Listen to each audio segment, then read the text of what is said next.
Good morning, everyone. I guess hello, how are you? Welcome to the various time zones. My name is Bradford Ben. You're not, and I'm also not Tim Albright, but I am anchoring this year's AVNation coverage of InfoComm 2022 here in Las Vegas, and this is our first interview, and I'm very happy to introduce our first guest, who's also a first-time guest here with me, as well as being a swell guy. He's also just joined a recent company.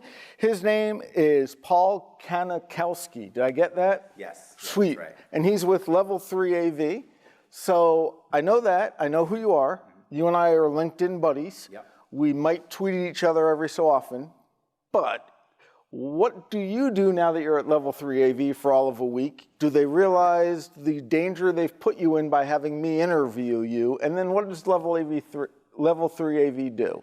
Well, the basics of Level 3 AV is integration. AV and IT. They have a very strong network side.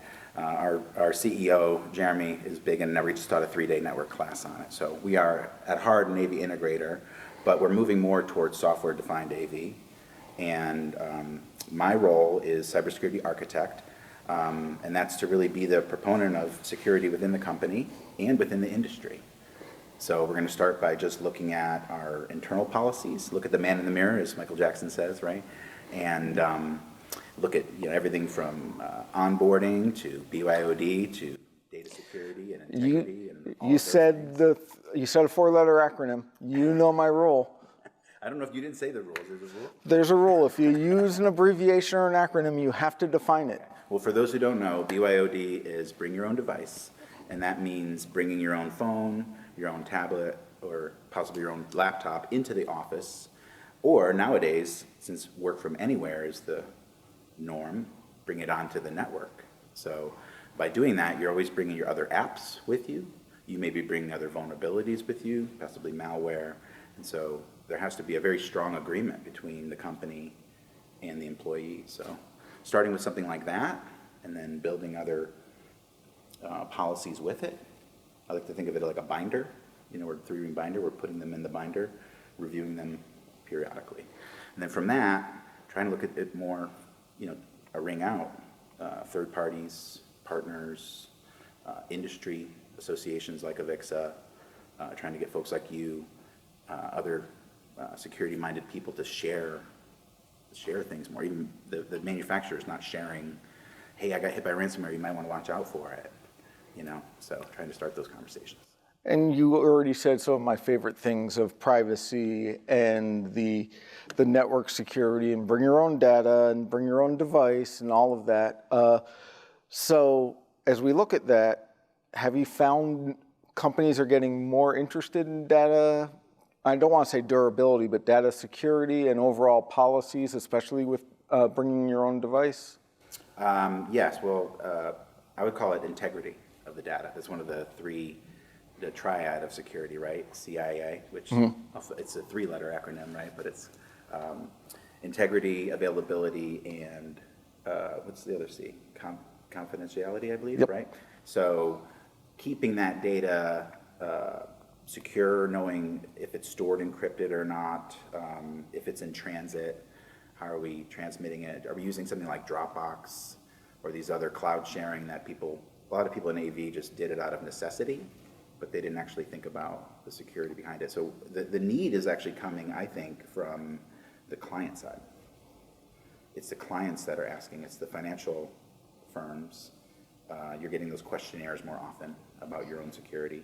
And the military and the government, they are the ones that seem to really, make it a priority and are a little bit ahead of the rest of the industry, for that matter.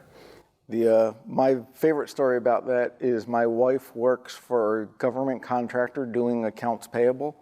She had to get a separate cell phone to follow their rules. It has rung exactly twice in the year plus she has worked for them. But that's the security rules, and it's fine. I'm perfectly happy to have a cell phone sitting on the desk doing nothing and getting reimbursed for it. But that's the level some people take it to. So one of the things you mentioned was bringing in all the other data and applications. So something you talk about with the integrators, make them aware of, talk about as a system is deployed on site of how to keep it secure. How does that play into the services you offer? That's a good question. I think in terms of our own clients, right, we have a good network security group that can have those discussions up front with them, and our clients tend to be a little bit on the bigger side. So it's really us adapting to their policies probably more than anything. I think other integrators, a lot of them are just lost. They don't have the time to learn. They may know how to get things working. A lot of our industry has just been, oh, it's working. Don't touch it. Yeah. And that attitude has to change. I'd love to get into more training sessions with other integrators, maybe InfoComm next year, something like that. And then also building alliances between different integrators. There's always been this sort of, oh, don't look at my code attitude, proprietary, right? Yep. The new attitude is open source because, you can't, security by obscurity doesn't work, it just creates 0 days. Right. So, really sharing that knowledge, there's great documents out there in the industry, but they're behind a paywall. And no one wants to fork over the money to pay for them. If they read them, they just thrown aside and not listened to. So really trying to be, And I do want to define one thing, which probably many of us know, and it wasn't a three-letter acronym, so I didn't have to interrupt you. 0-day vulnerabilities are vulnerabilities that are found out about when the process of an attack can happen. There's no lead time, oh, we have time to fix this. It's, okay, it's been hit. So it's basically, as a security person, it's the worst problem you can have right after spilling your Mountain Dew on your keyboard. Yeah, it's they're found out after the attack. Yeah. Generally, the other reason they called 0 days because they were there since it came out of the plant. Did it come out of the plant like that? Or the other thing I've been looking at about a year ago, I did a paper for my grad school program, and it was about firmware and how even if it ships from the factory a certain way, that in theory somewhere between the factory and the integrator, between the integrator and the client, that someone could reprogram that device. You mean like SolarWinds, perhaps? Yeah, that's a whole nother. Yeah. Using the it's SolarWinds for anyone that doesn't know. The hack happened by an update that was sent out as a security patch update, basically, that sent out malware to everyone, and it really made everyone say, "Oh my God!" Right. I have to look before I send out that patch, before I send out that security update. I have to make sure I'm not sending out anything bad. Yeah. And we can talk for hours about using checksums to check this and how you verify it and sign certificates and all that. But I have a hunch there's probably more things we can talk about that might be, not that we don't want to talk about that. That would be a great white paper we can write together. So how are you involved in making sure people are aware of these and sharing the knowledge across, I don't want to say competitors, but we all are in business to make money. Right. At least I think most of us are. And how do you work on getting that all shared and making the overall industry better, not just a single node of it? The last couple of years I've been doing some magazine articles for Rave and before that Commercial Integrator. And as I was learning things through the school, I would, in my head be like, well, how does this fit into AV? You hear about USB killer attacks where someone takes a USB, what appears to be a thumb drive, and sticks it in your computer and fries it, right? Yep. And how that could affect us and other USB vulnerabilities, for example. So I'd be writing these articles, trying to teach the industry, here's what I learned, here's how it might apply to you. Logic bombs, otherware. The big thing that's really missing, you mentioned a bunch of technical terms, right? And our group has solid network security. A lot of people think network security and cybersecurity are the same thing. And it's a part of cybersecurity, but it's only one real small part of it. And it's a part of it I actually don't know a lot about. I trust other people to take care of that. I'm more on the written policy side and on the human side, because 80 or 90% of breaches start with a human error, either accidental or some other human element. And so that's your main risk, is your human.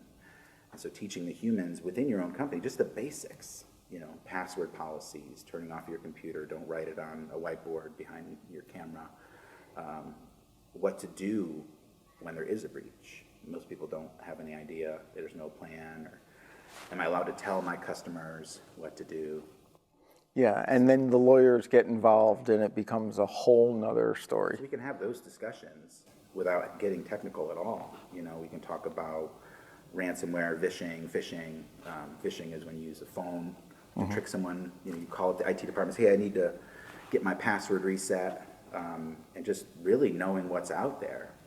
One of the best stories I heard, I love to tell, is it was in my security operations class at Tech, and the guy said it reminded me of AV because we do these rooms all the time. You go into a college classroom, and there's a podium with a computer locked in it, right? Maybe a document camera. You've seen this. It's an all-in-one thing, right? Might be a monitor on the desk with it. So one of the hacks they told us about was a student went in. He's trying to change his grades, like. I would never do anything like that. Right? Yeah. So he took the old keyboard and he just moved it behind the monitor. And he realized that the monitor was a touch monitor and had a USB hub in it. Ooh. Plugged a keylogger and a new keyboard, laid it on the desk. The teacher logged in. After class, he stayed a little late, took the keyboard back. That's not technical at all. No, that's just opportunity. That can happen. Yeah. That's the most simplest thing. You can buy that on Amazon for, I don't know. $10. Don't ask me how I know. I don't know how you know that. No idea. So learning what things on Amazon could really wreck our world. Yes. And thinking in that mind and saying it's okay to think like that and have those discussions because we need to know where the vulnerabilities are. So we're talking about discussions and sharing knowledge. Are there any audiovisual centric standards that we can look at? Any defined resources that Level 3 offers that can help with these problems? Yeah. Well, Level 3 is a big proponent of the AV9000 standard. Okay. And educational partner of that. And so I like to kind of look at that and try to build off of it in terms of security. There's also a great document put out in 2018 by VIXA, their network security standards document, which is 20 or so pages. It's a good start. Of course, when you get beyond that, no one reads it. Right. So it starts with like a glossary of terms. It's not the most user-friendly document, even if it's technically correct. So trying to look at that, in other realms, maybe working with the VIXA, dare I say the word, starting a security council. Just so you know, you just volunteered for it because you mentioned it. There's a new exchange, going on, so I'm hoping to get some threads started in there and really hear what other people are doing too. So looking at the big hand on the wall, I need to let you go back to the trade show floor. So I'll follow up with two quick questions. Sure. Where can people find you? Where can people find Level 3 AV? And where can people find more? Oh, whoops, that's 3. Sorry, I can't count this morning. Sorry. Yeah. I'm the first one. So the best way to find me is probably to search the word PK Audiovisual on the web. That'll bring you to my Twitter, which is PK Audiovisual. LinkedIn is also PK Audiovisual, or you can search my full name, Paul Konikowski, if you can try to spell that. Email is pkonikowski@L3AV. That's okay. PKONIKOWSKI. And but otherwise, you can find me. And then Level 3 is level3av.com? That's our email address. Okay. I believe it's also will lead us to our website, which I think is also, there's a longer version of that, Level 3 AV, fully up. But L3AV is our email address. I've only been at the job for a week, so. Trial by fire. Let's see, first interview of the show and your first interview as an employee. So hopefully this went well for us and we're not here next year handing out our resumes. Yeah. So thank you very much for coming. Appreciate it. Hope you have a great show. Thank you all very much for watching and listening. Hopefully you all learned something. I'll be back again with another great interview, so definitely stay tuned to AVNation for a little more content here from InfoComm 2022.